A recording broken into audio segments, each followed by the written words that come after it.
fear is not real.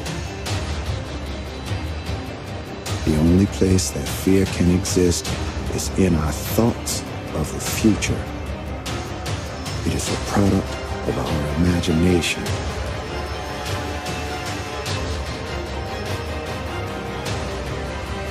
Do not misunderstand me.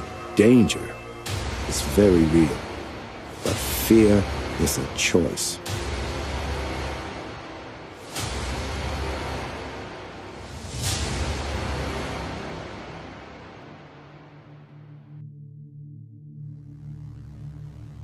Greetings world, we are ANON DK. In this tale of two cities we have for you today, we will look very briefly at the many things going on in Jerusalem and Rome. Previously we have exposed and explained the agenda of the elite to bring World War III, the war between Muslims and Jews, the invasion and overthrow of Jerusalem, in order to relocate the ruler of the global community, the One World Order, to Jerusalem.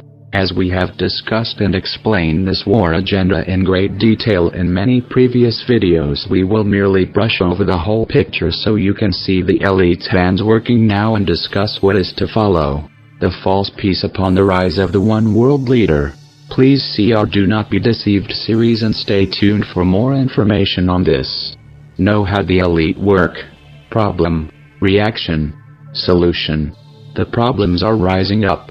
The reaction will be wars, and the Vatican, as always, will hand us the solution. Unity and peace. False peace. Remember, it is called deception because you will believe it if you do not open your eyes to see and your ears to hear. Be vigilant. So let us begin in Jerusalem. Syrian chemical weapons facilities continue to be attacked by Israel. Syria has issued a warning. This is no surprise as we see many countries uniting to confront Israel because of its constant bombing of innocent people. Israel continues to target and bomb convoys in Lebanon, as well as causing endless violence against Palestine.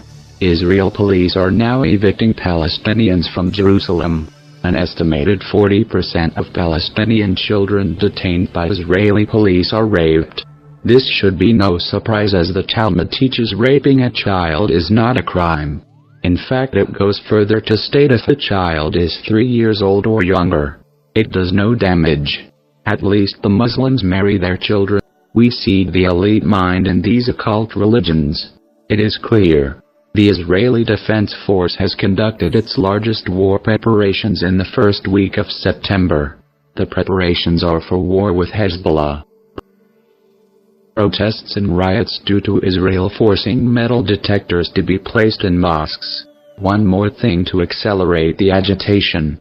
Of course, we cannot rule out that these could all well be paid protests and riots just as they are in every other country. The people are kept poor and ignorant and angry by divisions and militant police. They are upset at their government. This is the same in many dozens of countries. This has all increased quickly over the last few years. We can easily see the elite's agendas carried out. The masses feed into their hands. Jerusalem is at war. War is the reaction to the elite's problem. Meanwhile, Rome is prepared for the solution. The alien deception to finalize the one world order, bringing everyone under their one and only religion. No longer will people be divided into the different religious cults the elite have made divide the occult, believing theirs is correct. The elite will be free to announce at long last that there is only one religion, the worship of Lucifer. As we have already discussed the third temple before, we will lightly touch on it here. The importance of Jerusalem to the elite can be seen throughout history. The two cities, Rome and Jerusalem, both have incredibly deep meaning and value to the elite. Currently the elite rule from Rome, but when they were the global government a couple of thousand years ago, their cherished city was Jerusalem. In the mid-1990s, a statement was made by Pope John Paul II, during an interview broadcast in Italian over a Polish radio station, regarding the Vatican's ultimate goal of transferring its headquarters from Rome to Jerusalem. In 2013 this happened. Deputy Foreign Minister Danny Dialond and Monsignor Ettore Balestrero, Under-Secretary of the Holy See for the Relations with States, sealed the deal and handed Jerusalem to Rome. As history continues to repeat, Rome has taken the city again and plans to rebuild Solomon's temple. But first Jerusalem must fall. In the public eye, there must be devastation. The people must beg for unity and peace. Jerusalem is the place the elite intend to rule from and have already prepared for the move. Jerusalem will be the throne for the one world leader called the Antichrist, meaning the one in place of Christ. This will be built. What's the significance of the Temple Mount to Muslims?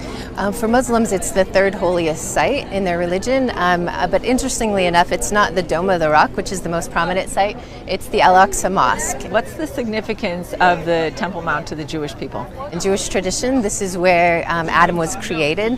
It was also the place after the flood that Noah brought an offering to the Lord. We know that this is the place where Abraham brought Isaac to be sacrificed, also the place where David bought the threshing floor, where he said he wouldn't make an offering to God that cost him nothing. And it's the site of the first and second temples. It was believed by most also the place for the third temple where it will be built. There's a huge movement about coexisting on the Temple Mount, and even recently, within the last 2 weeks, I know of a meeting between Christians and Muslims and Jews who all are talking about what are the possibilities and how could they establish both a temple and a mosque. Unity of religions. This must take place for the New World Order. This, as you can see, will create the one global religion. The elite's agendas all fold into each other. This is well underway. The temple has already been built but is waiting to be assembled. First, Jerusalem must fall. It must be destroyed to be rebuilt. Even the Levi priests of the Levi bloodline have been brought together to be prepared. It is all prepared down to the garments encrusted with rare jewels and golden cups, bowls, and other ornaments. You have Jews that have come from around the world. You've got folks that are right here studying for the priesthood. Not only are they studying for the priesthood, but they are actually making the utensils that they plan to use in the temple. If he should come at any moment, they want to have everything ready so when the temple is up, they'll be able to go in and... And I can't say it enough, the fact is this is happening in our lifetime while we're living. We're seeing this.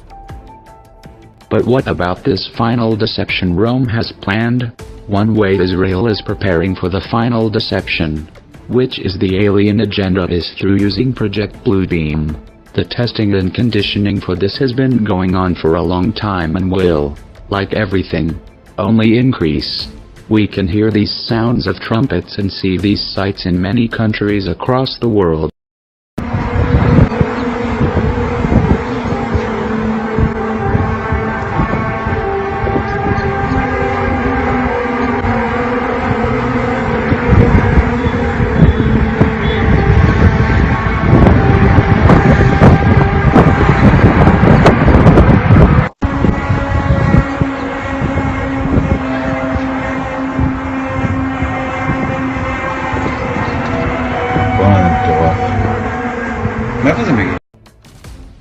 Preparing the ignorant masses for signs and wonders which will be so shocking. People will follow and believe, simply because their uneducated minds will be unable to comprehend what they have never been told about. Aliens. UFOs. This is no secret, though the elite make it seem that way to the masses who never look. Numerous documents, most of which were written before the last 500 years, detail and expose them. We have discussed this upcoming deception before, but it is beginning to come about now, and many are already deceived by it, simply because the propaganda makes it sound nice, as propaganda always does not make it truth. Beware the one who comes in peace. Look deeper. In order to bring in a one-world government, to have what the elite call peace, every country must be thoroughly collapsed, which we see happening now in various ways: hurricanes, wars, floods, earthquakes, currency collapses, and more. This will escalate to a rapid climax. As the hand of chaos closes, We see CERN and HARP working overtime. CERN, which is controlled by the Vatican, continues the elite's push to break the separation of spiritual and physical worlds, tearing the veil. So the UFO and alien agendas are coming up more and more and becoming mainstream, conditioning people's minds for the deception. So the masses will believe the lie that the ones we will see must be worshipped. They will be seen as gods or ancestors or creators, believing the lie that they will come in peace and unify us all. Those who are not prepared will fall for this and believe, having been brainwashing into the mindset that human state is weak and pathetic. These that they call aliens are the ones the elite worship, Lucifer and the fallen ones, demons. They will finally be able to break into our plane once again, thanks to the help of CERN and so many other projects that have been working to tear the veil that keeps us separated and unable to see the spiritual world without seeking. Those without the armor of truth will be destroyed. They will be destroyed for lack of knowledge. You do not have to believe it for it to be real. Truth is truth and facts are facts. They do not change to make us feel better. More often than not it causes great distress, for that is the effect of deception. Is that all of the conspiracy theories that you've ever heard about one world government, about the UN takeover of the world, all of those conspiracies have now been laid to rest. There's nothing conspiratorial about it. It's all published. The UN-funded Commission on Global Governance began meeting in 1992 in earnest and met for 4 years, and last fall released their final report. It is entitled Our Global Neighborhood. If the Bible is simply a book of myths, fairy tales, and stories, then it is disturbingly accurate in describing what we see unfolding in our current world climate. In my personal journey, I've come to the conclusion that the biblical worldview best explains the origin of evil and its many symptoms to mankind. It explains human suffering and the inescapable reality of death and decay that we experience in this world. But most importantly, it reveals why mankind has used deception as its most powerful and reliable instrument to carry out the plan set in motion by an ancient hate.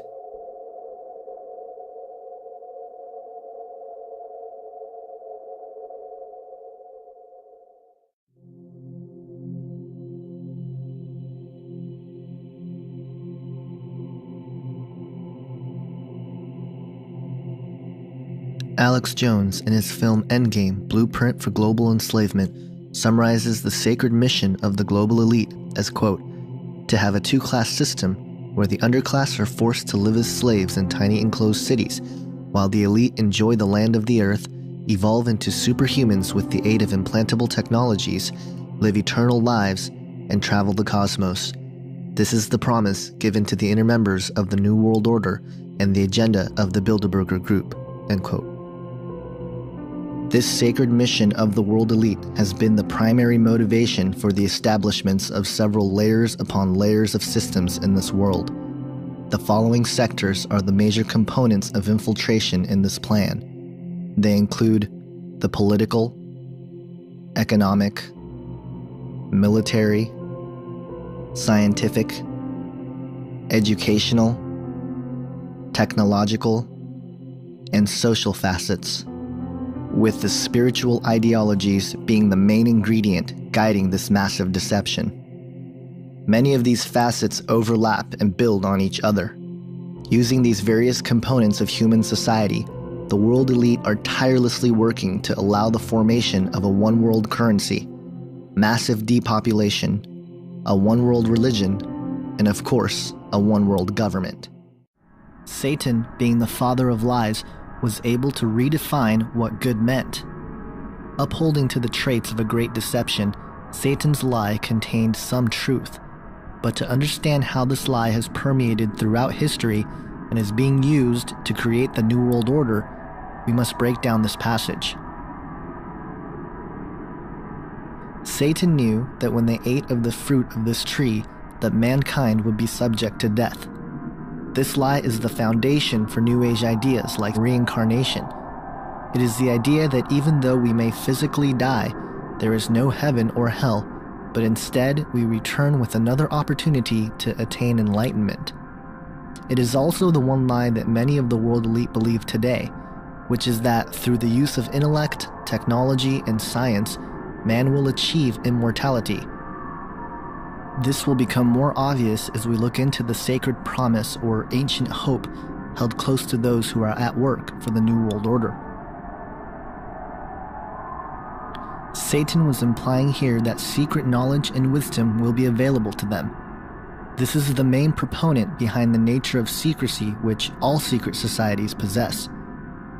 It is the idea that unattainable information will be partitioned to those who submit to the request of the one who holds the knowledge. It also plays on the hope promoted by the New Age movement, which claims that we are all spiritually evolving into a higher consciousness, and that if one would only tap into this universal energy force, they would realize that they are God. The New World Order and its components, secret societies, New Age movement, transhumanist movement, and even the alien agenda in many ways is predicated on this one lie. The idea that man would become God is the elusive carrot on a stick that has been behind many, if not all, of man's attempts to acquire power, authority, and dominion over the masses while conquering death and nature in the process. Furthermore, we can trace ideas like pantheism and the concept that God is a force, or that everything within the universe is God and thus we are God, back to this lie. It is the ultimate deception because it plays on human pride. It is the driving force behind ideas such as morality is relative and karma. It is the denial of evil and accountability to sin. This is the core of the Luciferian doctrine. It is the blueprint to what the select group of men have been working on for centuries. Exclusive knowledge to achieve immortality and become gods, all without the help of the Creator God, but by our own use of intellect. As we will come to see, this idea, which goes by many names like the Sacred Promise and an Ancient Hope, has been sought after by men for centuries. And that is sometime by mid-century, we might make contact with an intelligent civilization in outer space. Plus you have, just lots and lots of astronauts. They say that every time that we had a mission, we were being followed by something. We were being watched. We saw some craft.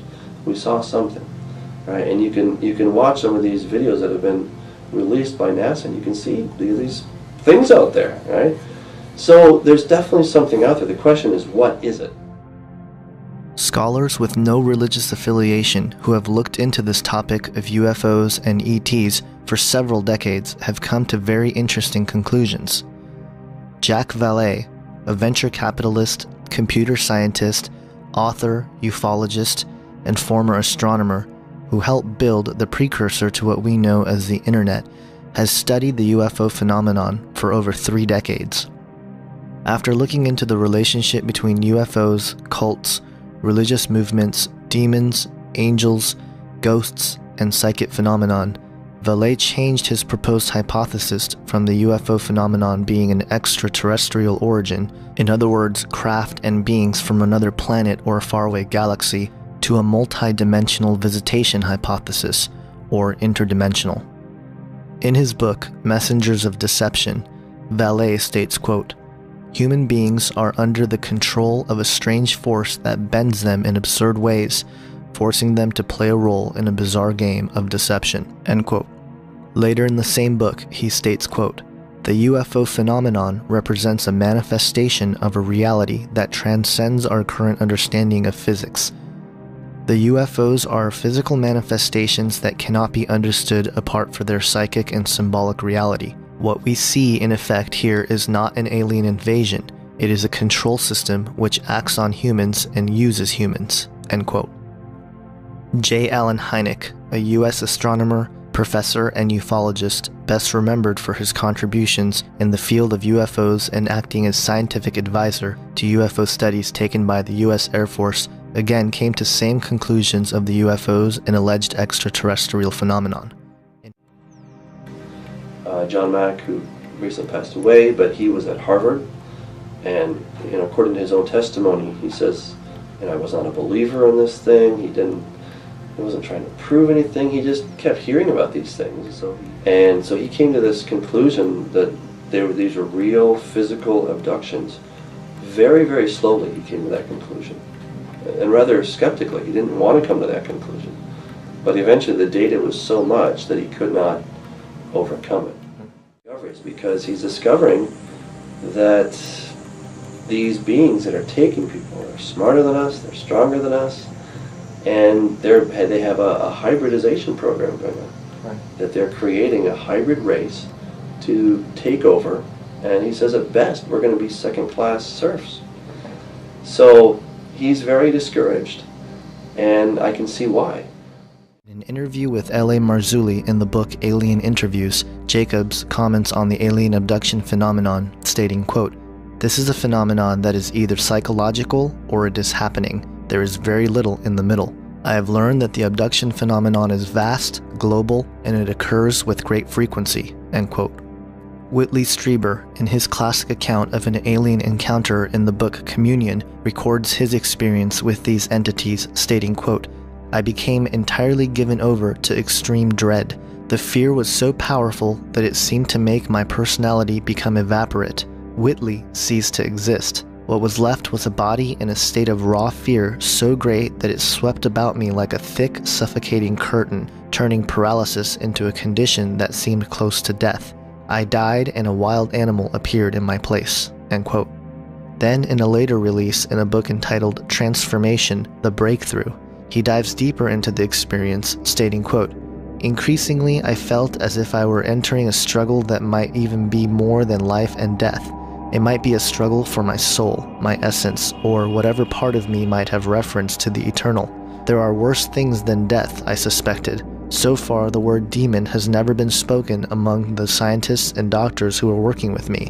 Alone at night, I worried about the legendary cunning of demons. At the very least, I was going stark, raving mad," end quote. This was 15 years ago. The big names. Never before had anybody said that an experience could be stopped. As a matter of fact, they all said that it wasn't possible to stop an experience. Mm-hmm. Okay? But yet we had a gentleman that said he did, and in a particular way. So I contacted these top researchers around the country, got their home phones, called them up. They're nice guys. They can talk. You can talk to them just like me and you were talking. Most of them are very nice gentlemen. And I've met them at the conferences over the years. And I said, guys, I've got a very unusual case here. I'd like to run it by you and see what you think.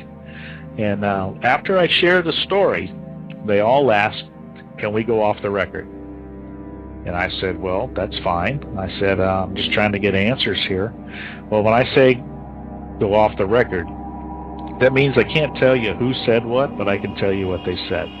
Well, these guys, they said that, yes, we had come across similar cases where people had cried out in the name of Jesus, or had quoted scripture, or had sung a Christian hymn, and the experience stopped. And I said, really? And I said, first off, I've never read anywhere where you guys have said that an experience can even be stopped. And then second, I've never read where you've stated where they could be stopped in any type of manner like this. And I said, why is that? And one of two answers or both answers would come out from each of these researchers. The first one was pretty common amongst them, was we didn't know what to make of it. But you know what? I would have been fine with that, because to me, that was an honest answer. I mean, I didn't know what to make of it either in the beginning. Mm-hmm. So I could relate to them on that answer, but they always would follow it with a second answer. And it was, we were afraid to go there, meaning the spiritual side of this, mm-hmm. because it might affect our credibility in the UFO.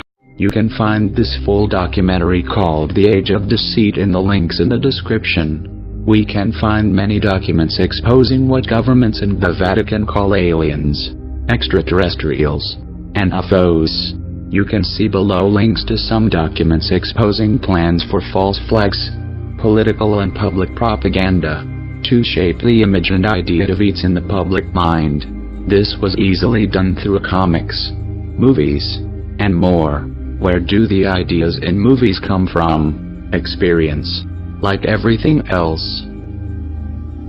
NASA has stated, quote, "There is no question that there are extraterrestrial beings and they are out there, and if we will, we can contact them, no doubt," end quote. The Clinton POTUS emails touched on the subject as well. The Jesuit priests who have come forward to disclose the truth about it all have been silenced, as we see happen to most who try to expose truth.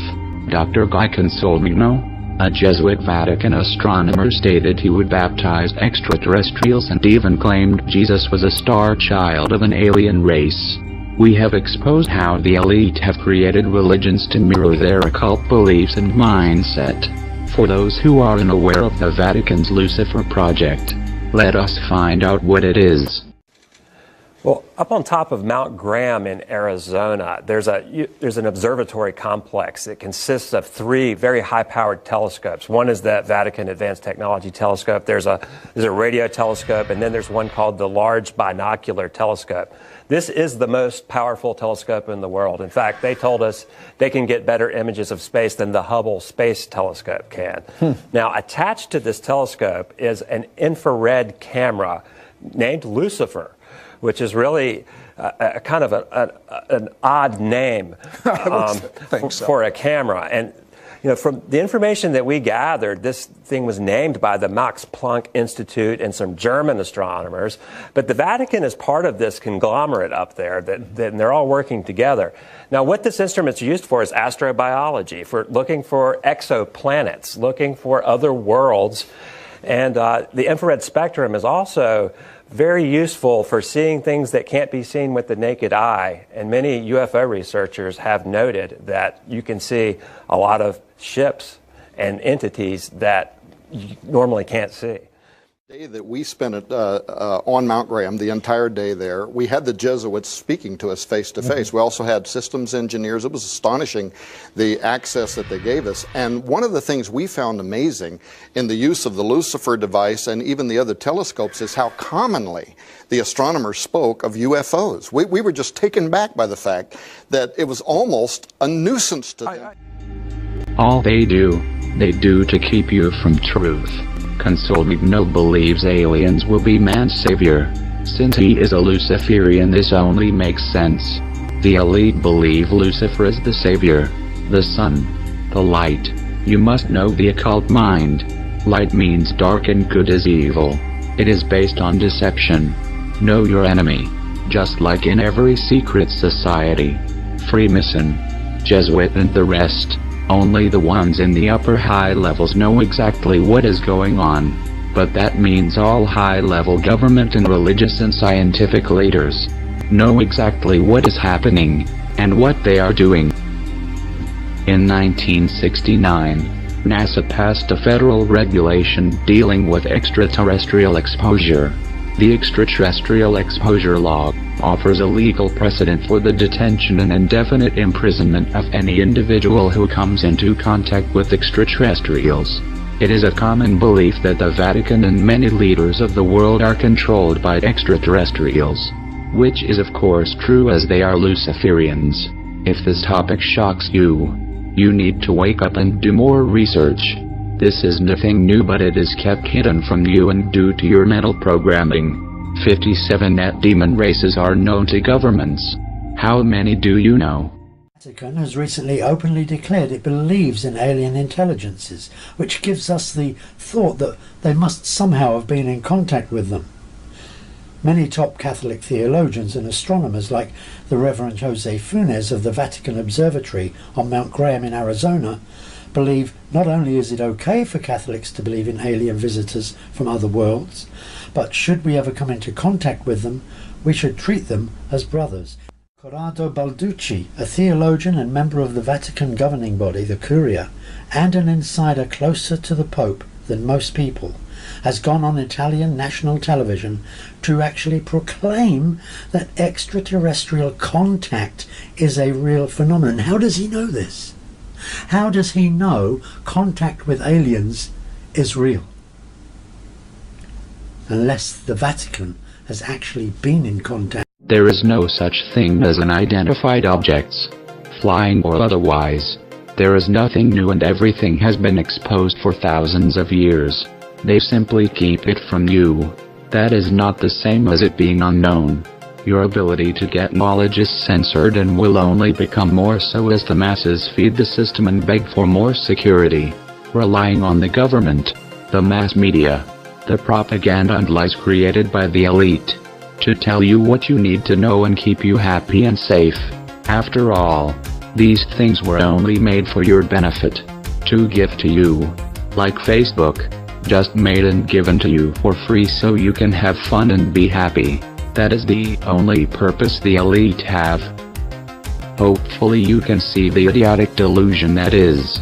It is your responsibility to learn and research and find truth. Do not be fooled by the propaganda and movies. See the signs, read between the lies. The elite are bloodline, dedicated, Luciferians. Of course they have contact with Lucifer and demons. Of course they cannot openly tell you they have communication with Lucifer and the fallen ones. But they can make movies about aliens, release certain government documents at strategic times, give you little by little, leading you into how to view them, manipulating your mind. So when they are finally able to tear the veil, you will be helplessly ignorant, unable to think for yourself. If you are still convinced aliens will be peaceful and good, look deeper and see truth. The cattle mutilation syndrome is a UFO-related phenomenon characterized by the finding of dead mutilated farm animals in isolated areas with no physical traces of the responsible for the deaths, i.e., no footprints, no crushed grass, no tracks, and no snow prints in the winter. It has been found that the bodies are totally drained of blood, and there are no trace of blood anywhere on the ground.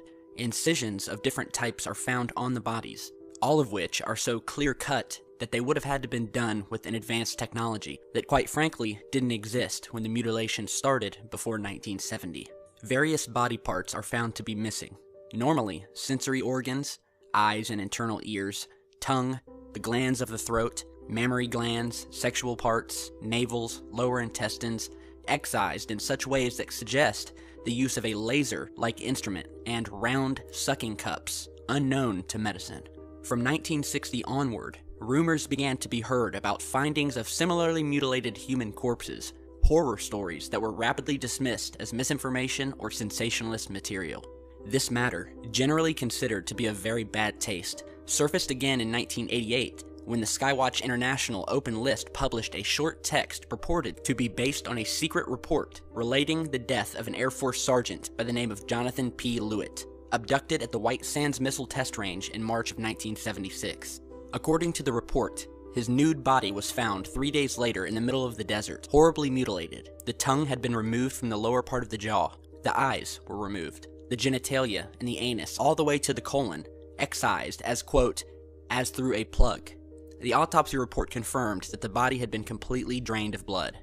The following year, Donald Ecker, then responsible for the Idaho MUFON Directory, investigated the story of the finding of a mutilated body in a remote place near Bliss area, Idaho, with extensive mutilations in the face and complete excision of the sexual parts and other abdominal organs. During the investigation, Mr. Ecker found that there was a generalized and near absolute predisposition to repress the entire story, including among ufologists, deeply divided between those who see the extraterrestrials as harbingers of a new age and those who think they are nothing less than the precursor demons of the apocalypse.